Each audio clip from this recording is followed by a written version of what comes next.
To be a warrior means you must possess a good 3 particular qualifications: the skills of a warrior, worthy goals, and a significant amount of intelligence. Welcome to Warriors in Fiction, and in this series we take fictional characters and determine whether or not they can be considered a warrior. So go ahead and hit that like button and subscribe to the channel if you're new.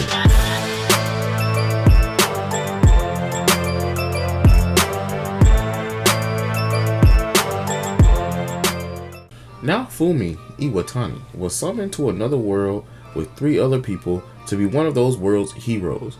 Unfortunately, they decided to shat on him from the moment he got there, and he was deemed the shield hero. The shield was also the weakest one out of all of them. You got the bow, the sword, and the spear. He was given a shield.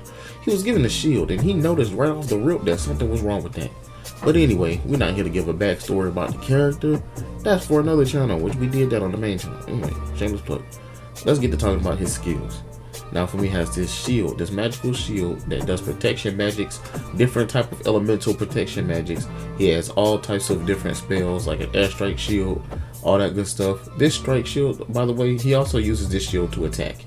He can use this mythical astral, this projective shield, and hit people with it. And we see him use this a couple times in the show to hit people with it.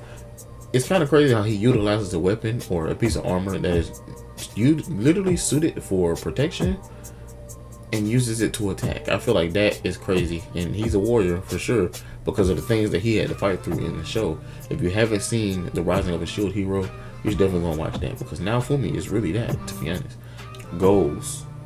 We see Naofumi's goals shift during the show quite a bit.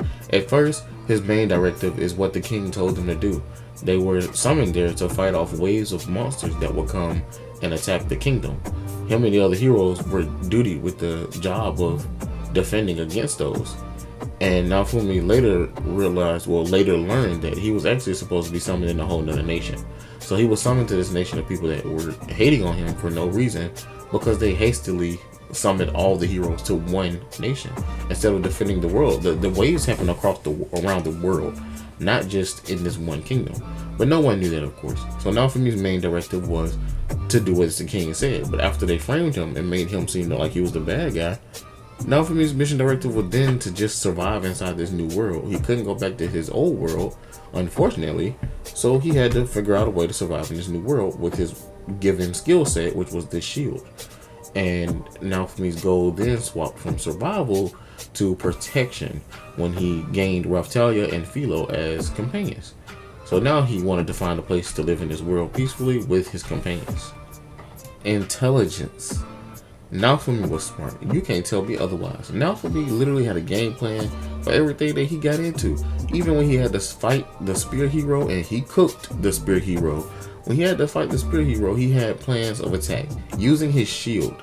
He used his shield to attack the spear hero, and he also used different little monsters that he picked up. These little ball things.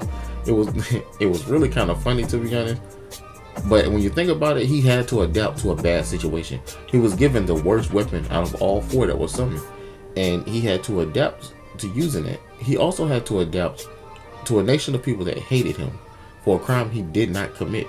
He was framed for doing ungodly things to the princess, the nation's princess.